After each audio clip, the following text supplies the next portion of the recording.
You never really expect it'll happen to you, do you? I mean, all those tales about people betraying their spouses, shattering lives, and tearing families apart. They're the kind of stories you think only happen to others. Not me. Not Ryan. The guy who toils away at a corporate job to ensure his family has everything they need. Not the guy married to Sophie, the fitness fanatic who seemed sculpted from stone but could still soften up enough to be a caring mom to our two kids, Lucas and Ella. Our life wasn't picture perfect, but I thought we were doing all right. Or at least, that's what I believed. Sophie was a fitness instructor, you know the type. Always in those tight yoga pants, spending every waking hour at the gym, making you feel guilty for even considering an extra slice of pizza. Meanwhile, I was just your typical desk jockey, grinding away at a company that didn't give a damn about its employees as long as the numbers looked good on paper. Things started to unravel when Sophie began to talk incessantly about how exhausted she felt. She'd come home, plop down on the couch, and moan about feeling like she was dragging all the time. At first, I brushed it off. She always pushed herself hard at the gym, darting from one training session to another. Fatigue seemed reasonable, but soon, her complaints escalated. She wasn't just tired, she was genuinely ill. So, of course, she went to see the doctor. I didn't anticipate the phone call I received that day. Sophie sounded off, almost frantic. "I need to talk to you when I get home," she said. That was it. No details. Just left me hanging, my stomach flipping as I wondered what the hell was going on. When she finally walked through the door, the first words out of her mouth hit me like a ton of bricks. "I have an STD," she declared bluntly. No lead-in, no softening the blow, just like that. I blinked in disbelief. "What? A sexually transmitted disease, Ryan." The doctor ran some tests, and that's the verdict. Now, most guys might have lost their cool, thrown a fit, or even launched into accusations. But there I stood, stunned, trying to process what she was telling me. My wife had an STD. The doctor then informed me that I should get tested too, just to be safe. And when you know it, the results came back positive for me as well. That revelation turned our marriage from a wobbly platform into full-blown quicksand. Trust, the very foundation of everything, vanished in an instant. Sophie, however, didn't even blink. She flipped the narrative on me. "This is your fault," she shot at me as soon as we were alone. "Who the hell have you been fooling around with?" I was in utter disbelief. Me? Cheating? I had been nothing but loyal to her. And here she was pointing fingers like I was the one sneaking around. Anger bubbled inside me, but I struggled to keep my composure. "Sophie, are you kidding me? I haven't been with anyone but you. How could you even suggest that?" But she didn't let up. When she wanted to be, Sophie could be merciless. And that night, she was gunning for blood. Everything I'd done over the past 6 months was suddenly thrown back in my face. I didn't pay enough attention to her. I worked too much. I didn't support her gym ambitions enough. You name it, it was all my fault. In the midst of her tirade, a light bulb went off in my head. Her distance, those late nights at the gym, the new outfit she'd started wearing after work, it all began to click. This wasn't on me. Sophie was hiding something, and it wasn't just about her workouts. I kept my cool that night, but in my mind, pieces began to fall into place. I wasn't oblivious. I recognized the signs. I had just been too caught up in work and the kids to notice what was happening right under my nose. Then there was Tina, Sophie's best friend. Tina was over all the time, practically part of the family by now. But recently, I'd picked up on something strange. Sophie and Tina always seemed to have these hushed conversations. They'd sneak off into another room, leaving me in the living room with the kids, feeling like some kind of fool. It nagged at me. What could be so private? I couldn't shake the sensation that something was amiss. And it wasn't just Sophie's sudden paranoia about me cheating. It was how she'd grown colder in the last few months, like she was always a little distant. There was always an excuse. Late at the gym, a client needing extra attention, a friend in crisis. Still, I tried to push through. We had kids. Lucas, 10, and Ella, 7. Sweet kids, but they were sharp. They sensed the tension between us, especially Ella. She'd look up at me with those big eyes, asking why Mommy and Daddy were always at odds. I'd sit with her, read her stories, or help her with homework, all the while pretending everything was fine. But it wasn't. I knew it, and deep down, Sophie did too. So there we were, two adults who barely spoke, trapped in the same house while pretending our marriage wasn't already sinking. Every day, I felt the fissures between us widening, but Sophie was far too proud to admit anything. She acted like the victim, the one who'd been wronged, demanding I confess to sins I hadn't committed. But I wasn't the one hiding the truth, she was, and I was determined to unearth her secrets. It didn't take long for my suspicions to creep in. After the whole STD revelation, Sophie became increasingly defensive and secretive. The woman who once left her phone unattended now clutched it like it was a lifeline, texting furiously and flipping her screen face down the moment I approached. If I caught her mid-message, she'd dismiss it with a casual smile that felt anything but genuine. "What, do you think I'm hiding something?" she'd challenge, her eyes flashing with defiance. It was the same tired act every time, turning my growing suspicion back on me, as if I were the one with something to hide. And then there was the gym. Sophie had always been devoted to her workouts, but now it felt like the gym was her second home, maybe even her primary residence.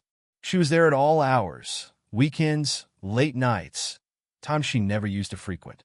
It was as if she were making a concerted effort to avoid being home with me and the kids, and it was painfully obvious. One Saturday morning, I decided to probe a little deeper. I casually mentioned that I wanted to start exercising more, to get back in shape. I saw her eyes widen momentarily before she forced a smile that screamed insincerity. "Oh, that's wonderful, Ryan. But, maybe not today. My schedule is really packed with clients. It'd be tough to squeeze you in." Squeeze me in? We were married, for crying out loud. I didn't need to be accommodated in her busy life. The excuses were relentless. Every time I suggested joining her, she had a fresh reason why it wasn't feasible. A client needed extra attention, the gym was too crowded, or she just wasn't in the mood to be distracted by me, it seemed. I wasn't born yesterday. I knew no one spends that much time at the gym unless they're trying to dodge someone or something, or in her case, sneak around. That's when I realized I couldn't keep pretending to be oblivious. I needed answers, and if Sophie wouldn't provide them, I'd find them myself. Hiring a private investigator wasn't a choice I made lightly, but I was fed up with her games. I needed the truth, solid proof. So, I reached out to Adam, recommended by a friend of a friend. He specialized in this type of investigation, and I felt comfortable putting my trust in him for this grim task. Adam wasted no time. Within 2 weeks, he had everything I needed. I remember the day he handed me the manila envelope, thick with evidence. My stomach plummeted as I opened it, bracing myself for the confirmation of what I feared deep down. Photos. Videos. They depicted Sophie meeting her fitness trainer, Jake. I'd heard her mention him before, casually dropping his name as if to downplay any suspicion. "Oh, Jake suggested this new routine," or "Jake's been great for my motivation." But now, I was confronted with images of my wife meeting Jake in parking lots, exchanging lingering glances, even sharing a kiss before driving off to God knows where.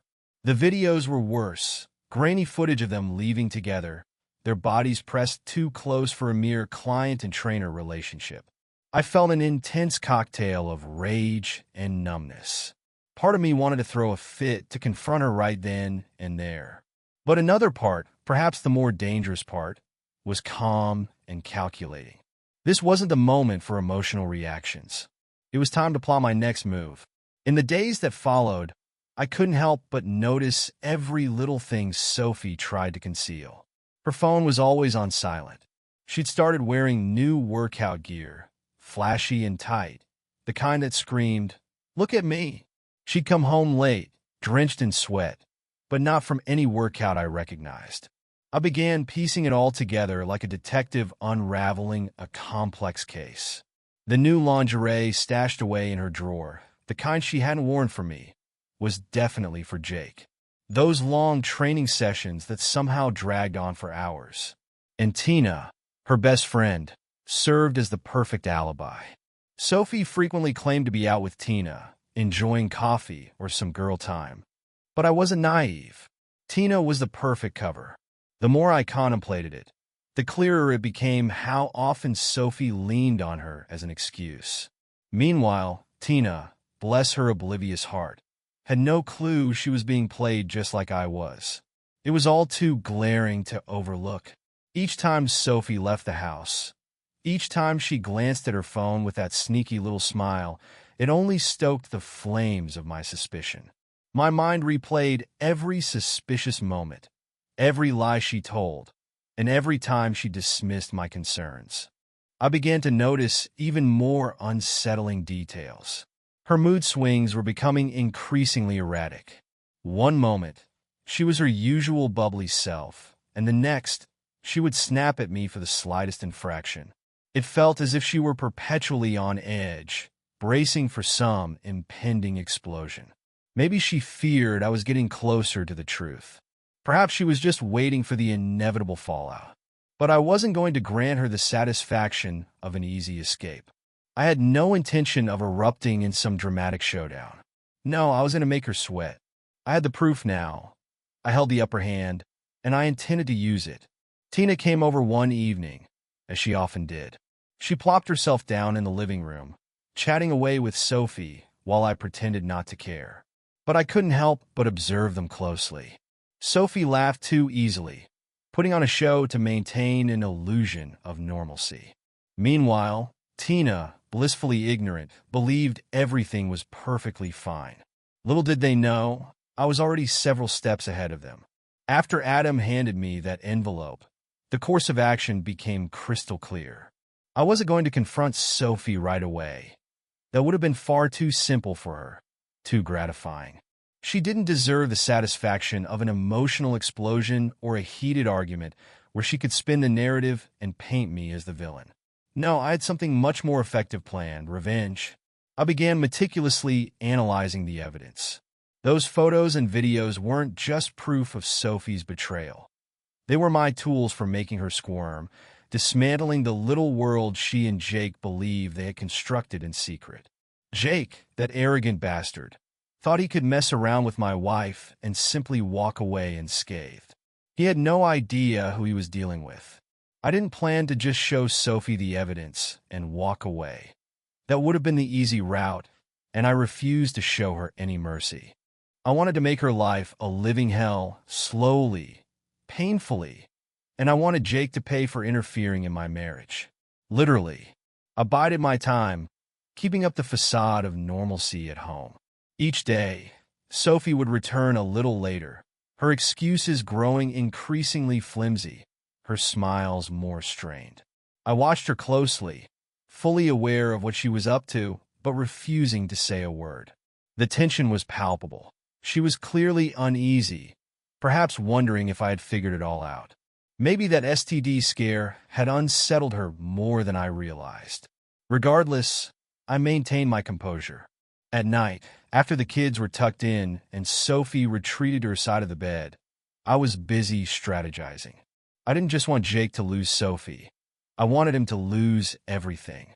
His job, his reputation, and whatever future he envisioned as a hotshot personal trainer. He didn't deserve to coast through life after what he had done. So, I scheduled a meeting with the gym's management, pretending I wanted to discuss a membership upgrade. A flimsy excuse, but it got me through the door. When I met with the manager, a middle-aged guy named Thomas, I could tell he wasn't prepared for what I was about to reveal. I started by showing him the photos, Sophie and Jake sneaking around, not exactly hiding their rendezvous. Thomas's expression shifted from confusion to shock in seconds. "I'm not here to create a scene," I said, keeping my voice steady despite the adrenaline coursing through me. "But I think you need to take a look at these. Your employee, Jake, has been getting a bit too friendly with one of his clients." I slid the photos across the desk, watching Thomas's eyes widen. He wasn't just shocked, he was furious. The gym had a reputation to protect, And the last thing they wanted was a scandal involving a trainer having an affair with a married client. If this goes public, I continued, it could damage your business. But I'm willing to keep it under wraps on one condition. You fire Jake. No questions asked. And ensure he doesn't receive any glowing recommendations for his next job. Make it hard for him to find work in this town. Thomas didn't argue. He understood he was cornered. Within the hour, Jake was out of a job. Just like that, I had stripped him of his livelihood. But I wasn't finished yet. As I left, I ran into Bob, one of the gym's older employees.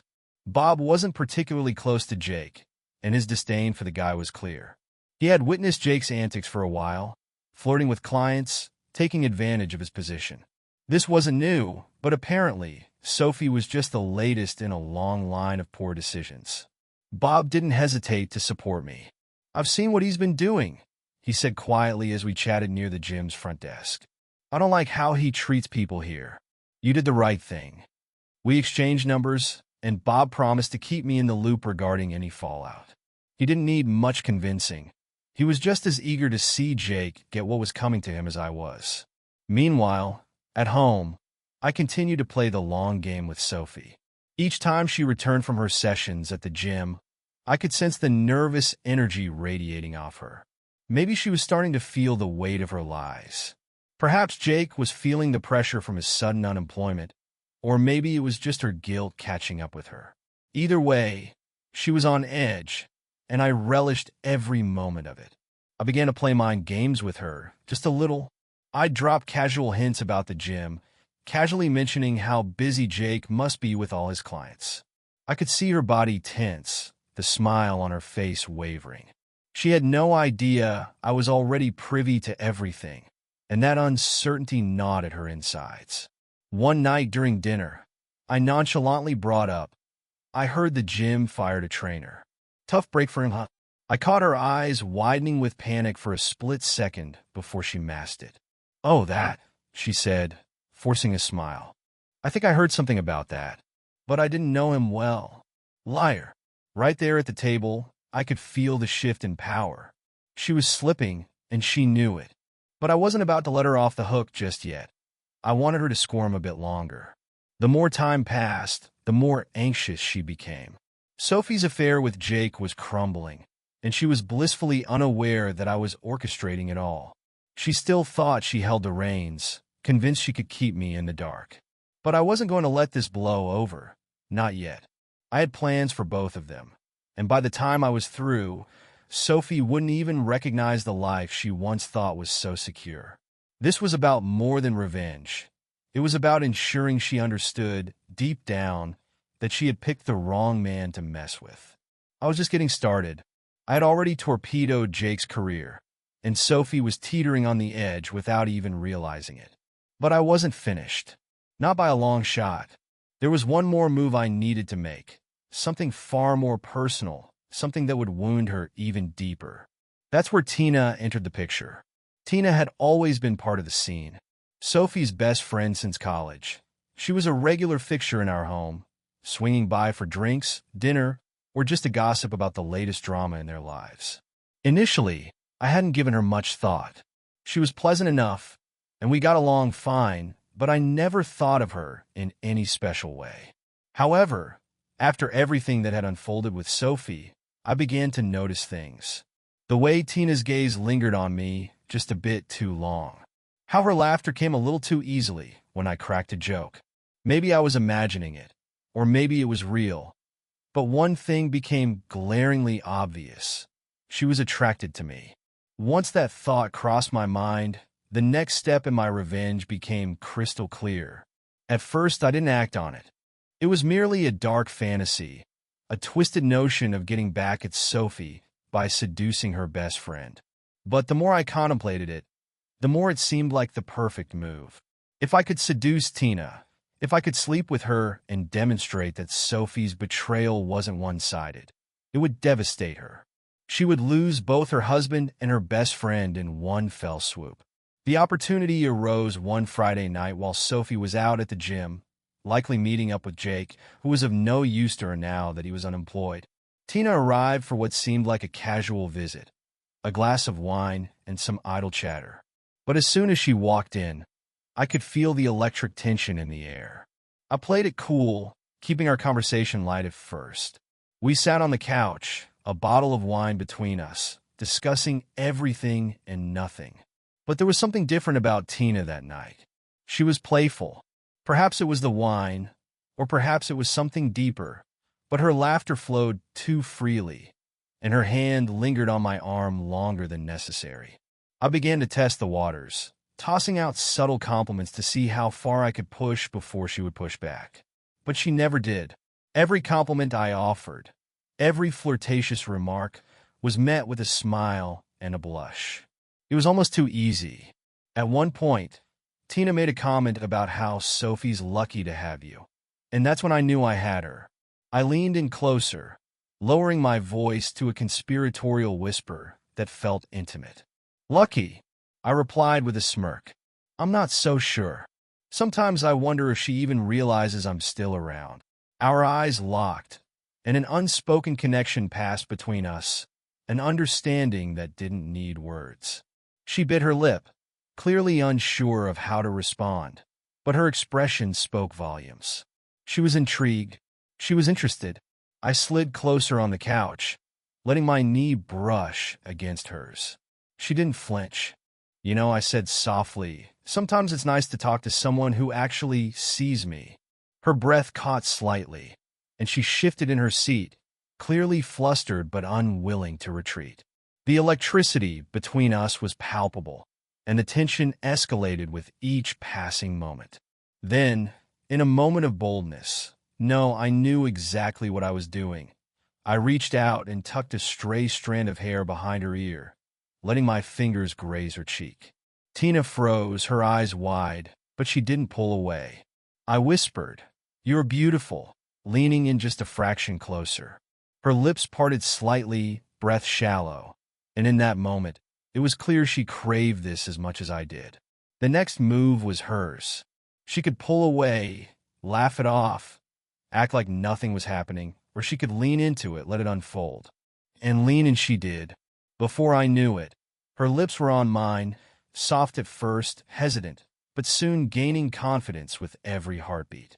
I kissed her back, feeling a rush of satisfaction, not just from the act itself, but from knowing the chaos this would unleash for Sophie when she eventually discovered it. We didn't waste a moment after that.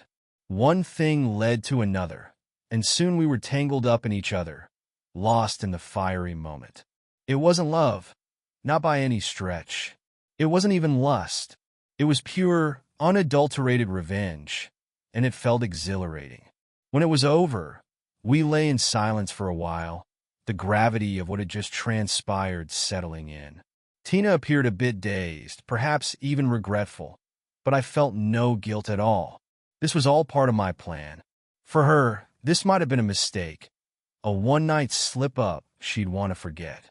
But for me, it was a calculated strike, a way to humiliate Sophie on a deeper level, to take something from her that she could never reclaim. I noticed guilt creeping into Tina's eyes as she hastily dressed, fumbling with her blouse as if shame had suddenly washed over her.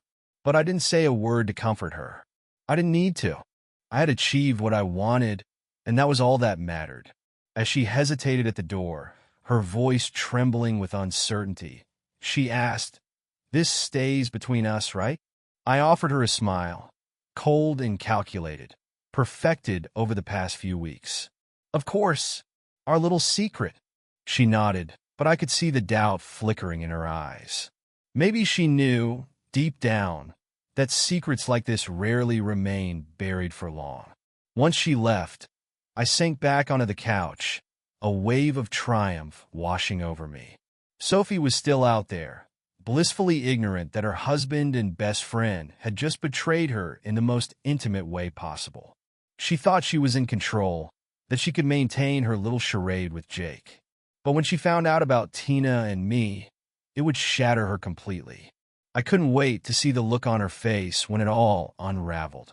The beauty of it? Sophie was completely oblivious, going about her life as if nothing was amiss. She had no idea that her best friend had spent the night in our bed, and that made my victory even sweeter. I knew the moment had come.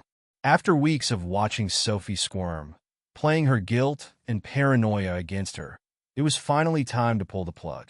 The satisfaction I had been waiting for, the final blow that would dismantle her world, was right at my fingertips. It was a Friday night, and the kids were asleep. I had been contemplating this confrontation for days, rehearsing it in my head, picturing how it would unfold. Part of me craved a screaming match, a release for all the pent-up frustration and anger. But the colder, more methodical side of me recognized that staying calm and detached would cut deeper.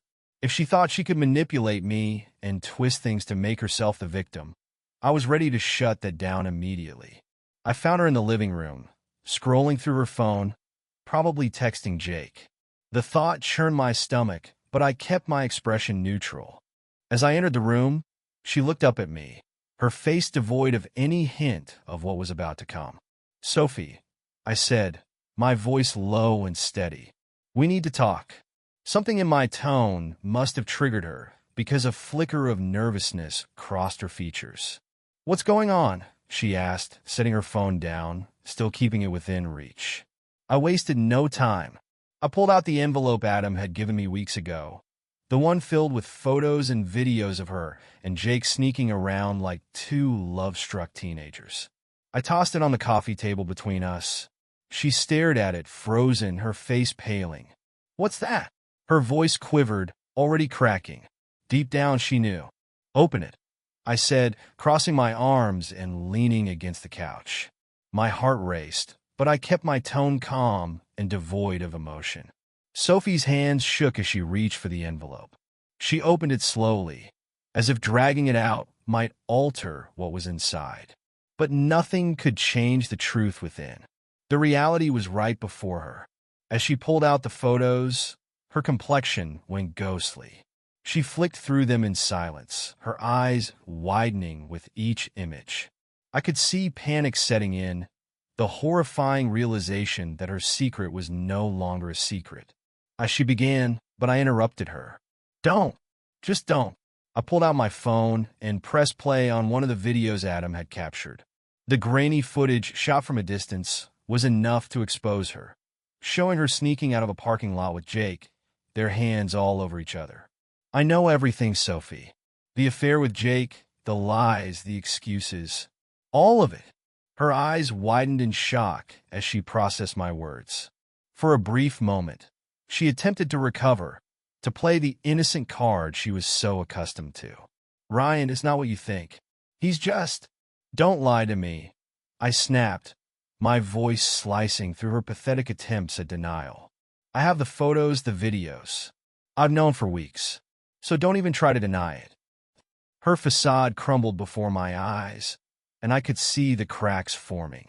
Tears began to well up, and for a fleeting second, I thought she might break down. But it wasn't real. None of it was genuine.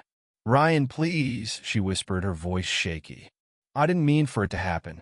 It just happened. I was lonely, and you weren't there for me. You've been so distant, so wrapped up in work." There was the same tired excuse.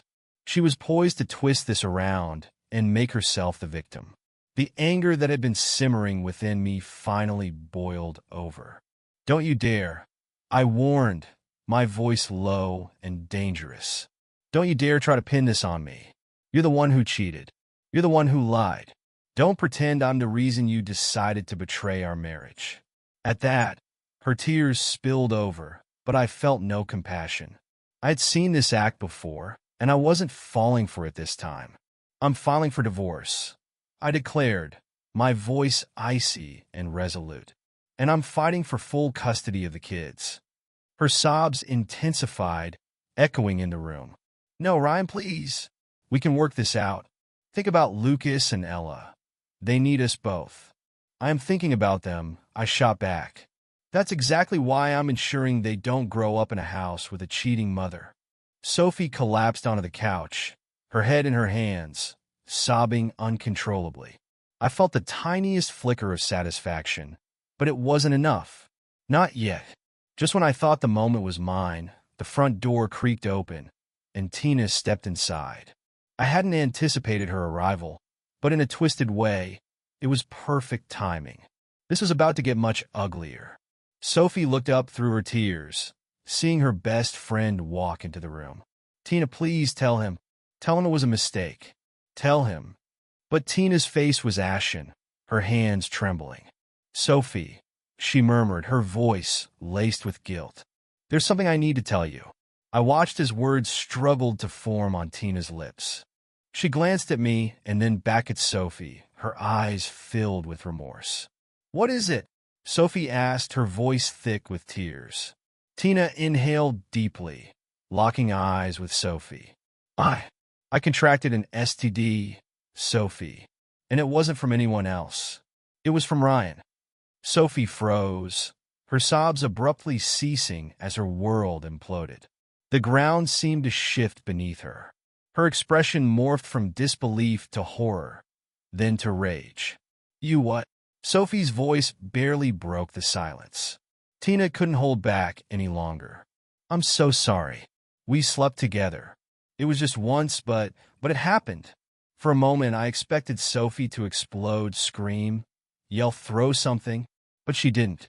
Instead, she sat there, trembling, grappling with the crushing weight of betrayal from both her best friend and her husband. And that was it. I could see it in her eyes. Sophie was shattered. The affair with Jake paled in comparison to this revelation. The man she had deceived, the husband she thought she had under her thumb, had slept with her best friend. There was no coming back from that. I turned to leave, my heart racing. I didn't need to say another word. The damage was done, and Sophie's world had collapsed around her. As I stepped out the door, I heard her broken sobs, the sound of her life shattering into a million pieces.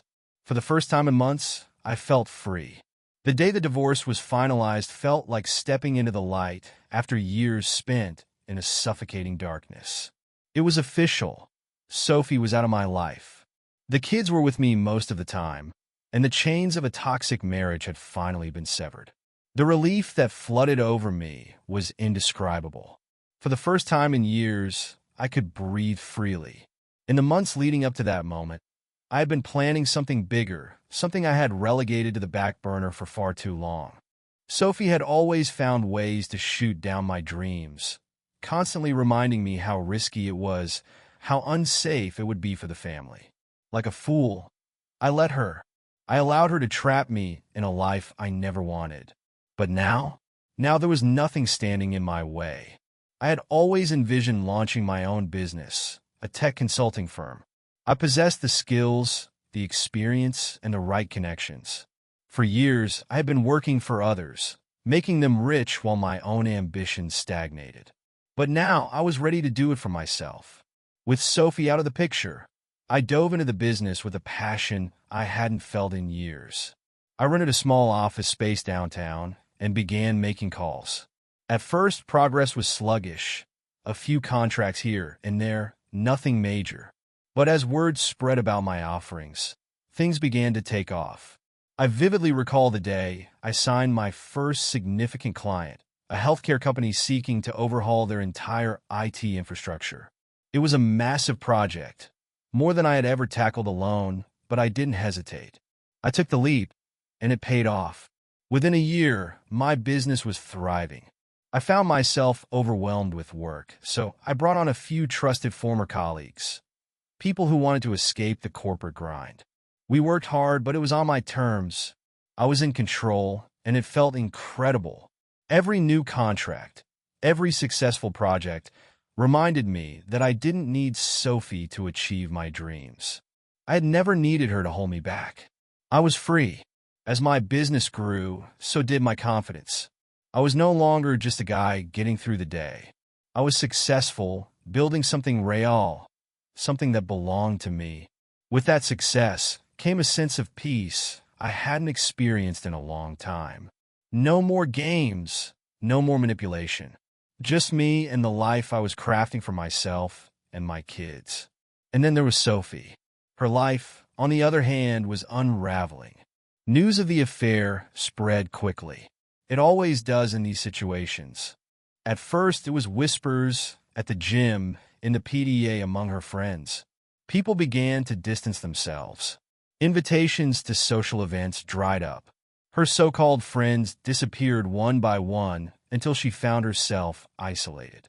The same gym where she had spent hours with Jake, the very place that had become the epicenter of her downfall, turned into a source of shame. People talked behind her back. Her reputation crumbled faster than she could defend herself. Sophie tried to keep up appearances, but I could see it was taking a toll. The strong, confident woman who once dominated every room was now just a shadow of her former self. She was lonely and isolated, and deep down, she understood that it was her own doing. She had sacrificed her family, her friendships, her reputation for a man who didn't even stick around. I heard through the grapevine that Jake moved on quickly, finding another job in a different town, likely because he couldn't face the aftermath of what had transpired. And Sophie, she was left with nothing but regret. During the few times we had to communicate, mostly about the kids, she seemed broken. The sharp, biting remarks that once flowed so easily were gone. She barely made eye contact. I had no interest in her guilt or her apologies. She had made her choices, and now she had to face the consequences. Meanwhile, I was thriving. My business continued to expand, and with each success, I felt lighter, more liberated. The emotional grip Sophie once had over me had vanished. I was no longer burdened by her criticisms or her constant attempts to undermine my aspirations. Lucas and Ella adapted well to the new normal. They were happy, happier than I'd seen them in a long time. Our home became a sanctuary of laughter again, free from the tension that had smothered us for so long.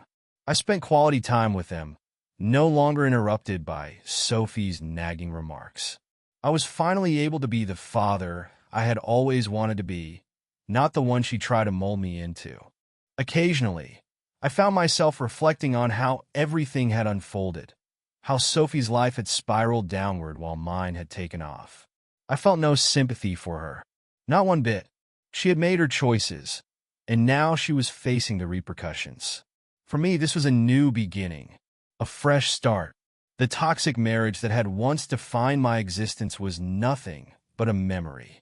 As I looked ahead, I realized that my life, my business, my relationship with my kids, and the peace I had cultivated was mine to steer.